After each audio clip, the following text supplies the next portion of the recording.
ओम शांति। आज हम करते हैं 24 दिसंबर 1972 की मुरली का विषय है संगम योगी श्रेष्ठ आत्माओं की जिम्मेवारी। ये 1972 की लास्ट मुरली है। लास्ट में बाबा ने टॉपिक चलाया है संगम योगी श्रेष्ठ आत्माओं की जिम्मेवारी। सभी विधाता विधान और विधि को अच्छी रीति से जान चुके हो। अगर विधाता को जाना तो विधान और विधि स्वतः ही बुद्धि में व कर्म में आ जाती है। विधाता द्वारा आप सभी श्रेष्ठ आत्माएं विधान बनाने वाली बनी हो। ऐसे अपने को समझकर हर कर्म करते हो, क्योंकि इस समय तुम ब्राह्मणों का जो श्रेष्ठ कर्म है वही विश्व के लिए सारे कल्प के अंदर विधान बन जाता है। इस समय जो भी हम रीति रिवाज जो भी हम कर्म करेंगे वहीं पूरे भक्ति मार्ग में विधान बन जाएंगे। आप ब्राह्मणों के कर्म इतने महत्वपूर्ण हैं, अपने हर कर्म को महत्वपूर्ण समझकर करते हो। अपने को विधान के रचयिता समझ करके हर कर्म करना है, क्योंकि सभी रीति रस्म अभी शुरू होते हैं जो फिर कल्प कल्प चलते हैं। इस समय आप ब्राह्मणों की जो रीति रस्म रिवाज प्रैक्टिकल रूप में चलता है वह सदा के लिए अनादि विधान बन जाता है। ऐसे समझकर हर कर्म करने से कभी भी अलबेलापन नहीं आएगा। इस विधि पूर्वक स्मृति स्वरूप होकर चलना है। इतनी बड़ी जिम्मेवारी समझकर हर कर्म करते हो। बाबा पूछ रहे हैं, यह स्मृति रहती है, क्योंकि संगम युग की यही विशेषता है कि जो हर एक श्रेष्ठ आत्मा को जिम्मेवारी मिली हुई है। ऐसे नहीं कि किन्हीं विशेष आत्माओं की जिम्मेवारी है, नहीं, हर एक आत्मा विधान बनाने वाली है। इस निश्चय से हर कर्म की संपूर्ण सिद्धि को पा सकेंगे, क्योंकि अपने को विधान के रचयिता समझकर हर कर्म यथार्थ विधि से करेंगे और यथार्थ विधि से किया हुआ हर कार्य सिद्धि को अवश्य प्राप्त होता है। सिद्धि को पाने के लिए सिर्फ एक बात बुद्धि में स्पष्ट आ जाए तो सहज ही विधि को पा सकते हो। वह कौन सी बात? बाबा बताते, सिर्फ एक युक्ति आ जाए तो विस्मृति से सदा के लिए सहज मुक्त हो जाएंगे। वह कौन सी युक्ति है? बाबा बताते, कोई भी बात सामने विघ्न रूप में आती है तो इस आई हुई बात को परिवर्तन करना। यदि यह युक्ति आ जाए तो सदा विघ्नों से मुक्त हो सकते हैं, क्योंकि विस्मृति के कारण स्मृति वृत्ति दृष्टि और संपर्क बनता है। जैसे ही हम परमात्मा को भूलते हैं तो हमारी स्मृति वृत्ति दृष्टि और संपर्क सब कुछ उल्टा हो जाता है। इन सभी को परिवर्तन करना आ जाए तो परिपक्वता आ जाएगी। कोई भी व्यर्थ स्मृति आती है, देह या देह के संबंध देह के पदार्थों की स्मृति को परिवर्तन यदि हमें करना आ जाए तो परिपक्व बन जाएंगे। बाबा कहते, ऐसे ही यदि वृत्ति और दृष्टि को परिवर्तन करना आ जाए, संपर्क का परिवर्तन करना आ जाए तो संपूर्णता के समीप आ जाएंगे। तो परिवर्तन करने का तरीका नहीं आता है।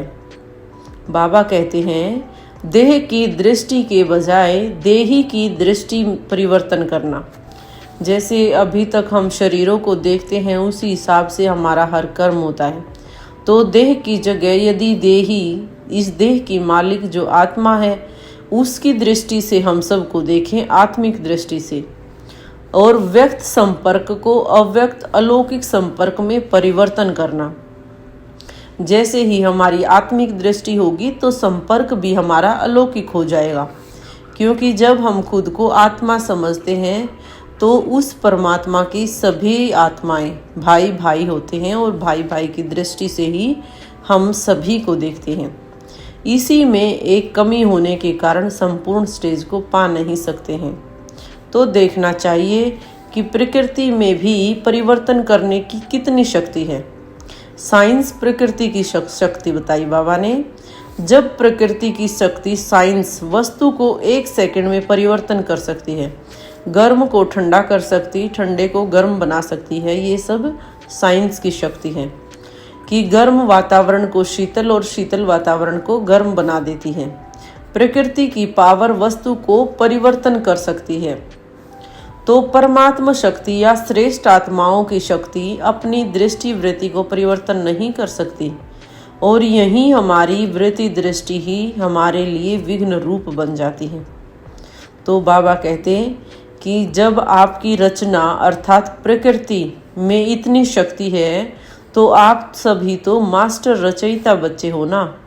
तो सोचो कि जब मेरी रचना में यह पावर है और मुझ मास्टर रचयिता में यह पावर न हो, तो क्या उसे श्रेष्ठ आत्मा कहेंगे?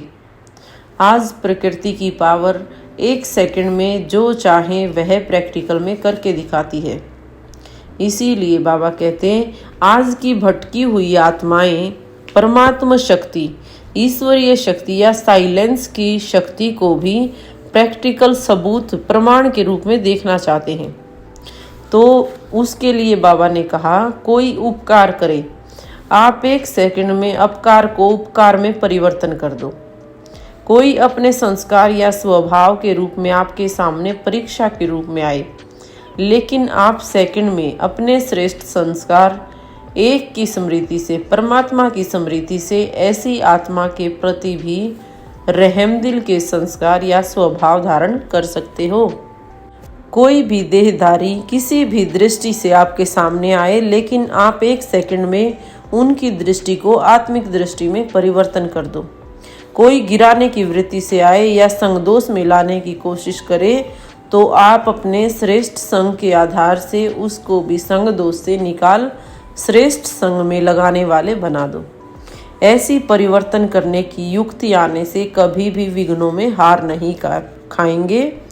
सर्व संपर्क में आने वाले आपकी इस सूक्ष्म श्रेष्ठ सेवा पर बलिहार जाएंगे। वैसे भी बाबा कहते कोई भी बात, कोई भी दृश्य, कोई भी चीज हो, परिवर्तन तो होनी ही है, क्योंकि ड्रामा हर सेकंड परिवर्तनशील है।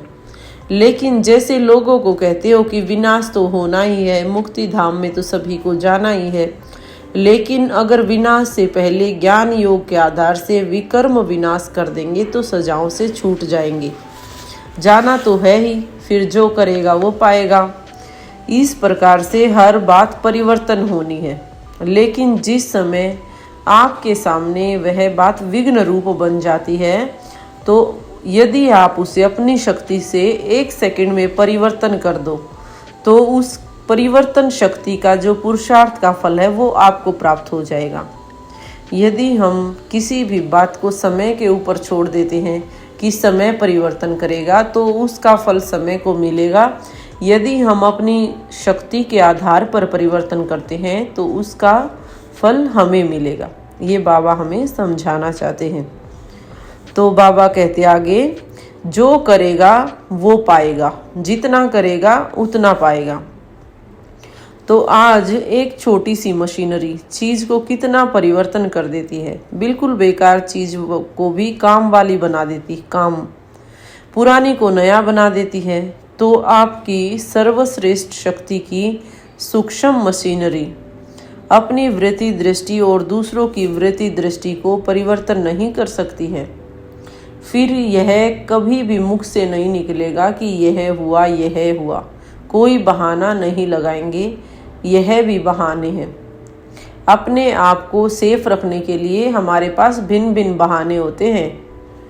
सुनाया था ना कि संगम युग में ब्राह्मणों को भी सभी से जास्ती यह बाजी आती है। इसी से परिवर्तन करना है कि सर्व के संस्कारों को बदलना है। यही लक्ष्य ब्राह्मणों के जीवन का आधार है। हमें यह नहीं सोचना कि दूसरे बदले तो हम बदलें। बाबा ने हमें सिखाया है, जितना मैं बदलूंगी उतना ही विश्व परिवर्तन होगा। जितना स्व परिवर्तन उतना ही हम विश्व परिवर्तन के निमित्त बनेंगे। ऐसा लक्ष्य सदा स्मृति में रखते हुए अपने आप को परिपक्व बनाओ, क्योंकि अभी समय समीपता की घंटियां बजा रहा है। अब लास्ट में बाबा कहते हैं कि अब बाप दादा भी इस विश्व सेवा की जिम्मेवारी का तिलक बच्चों को देकर स्वयं साक्षी हो रहे हैं।